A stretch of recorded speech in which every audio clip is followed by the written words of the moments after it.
Do you ever feel that that's all you're doing? Is waiting and watching the clock, and waiting and watching the clock.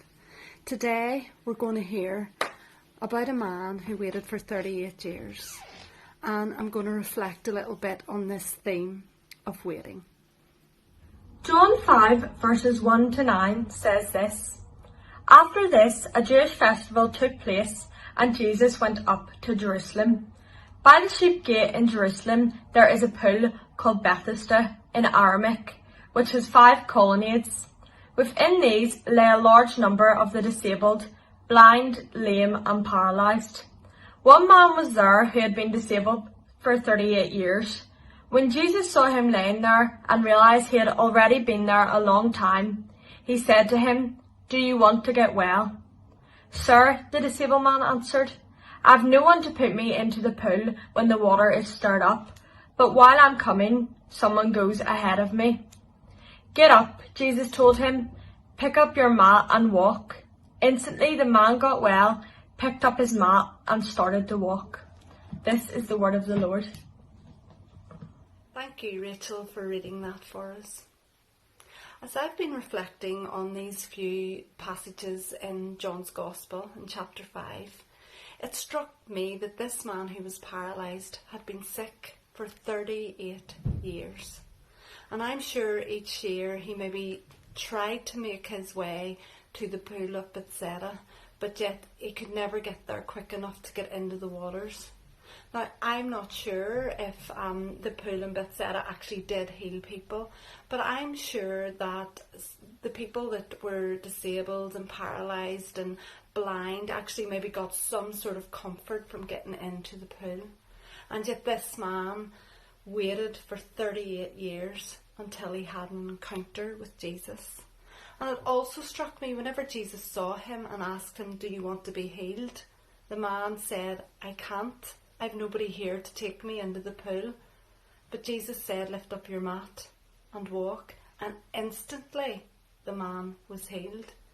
I like the contrast there between the waiting and then the instant.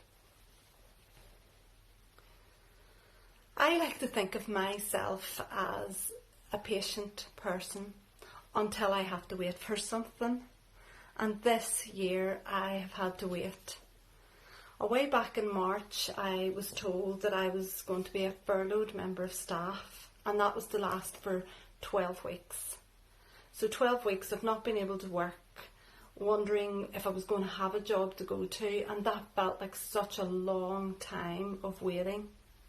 And then I was called back to work, and I'm now working 13 hours a week, and I find myself in another period of waiting to see if I'm ever going to get back to full-time work, and just waiting in general. I think that's what this year has been for a lot of us, just a time of waiting. I think we've been in a period of waiting for a vaccine, for our right to be able to see our friends and our family. Or maybe we're waiting for a time when our churches can be filled again to full capacity, and we no longer need to socially distance from each other, because that has been one of the most difficult things for me, because I don't think we're created to be socially distanced. We need to be around people. Is there something that you've been waiting for and it feels like no one has been around to help, or no one has noticed? Maybe you feel you're in a period of waiting in the wilderness and there doesn't seem to be any way out. Or you've been waiting for a close friend or family member to be healed or to come to know the Lord. Perhaps it's waiting for an important decision to be made. Whatever it is that we are waiting for, have patience, because there's very little we can do about it, except we can control how we wait and what we do in the waiting. So when we feel we're starting to get impatient, then maybe that's time to think, I'm in a waiting period here, so what will I do with this time of waiting? We can use that time to really, really worship God, because often in our waiting, God is working. And that is the time whenever we will grow closer to Him. Keep on trusting and know that Jesus will show up and Jesus will help out, and instantly the waiting will be over. Remember, His timing is perfect. As I mentioned earlier, I like to think of myself as a patient person until I have to wait for something. But I do need to remember that God's timing is perfect. I know I find that hard. And in the past, I've tried to run ahead of God, of His timing, and I've just set myself up to stumble and fall. And on Ecclesiastes chapter 3, it says there's a time for everything. And the first verse says, "For everything there's a season, a time for every activity under heaven."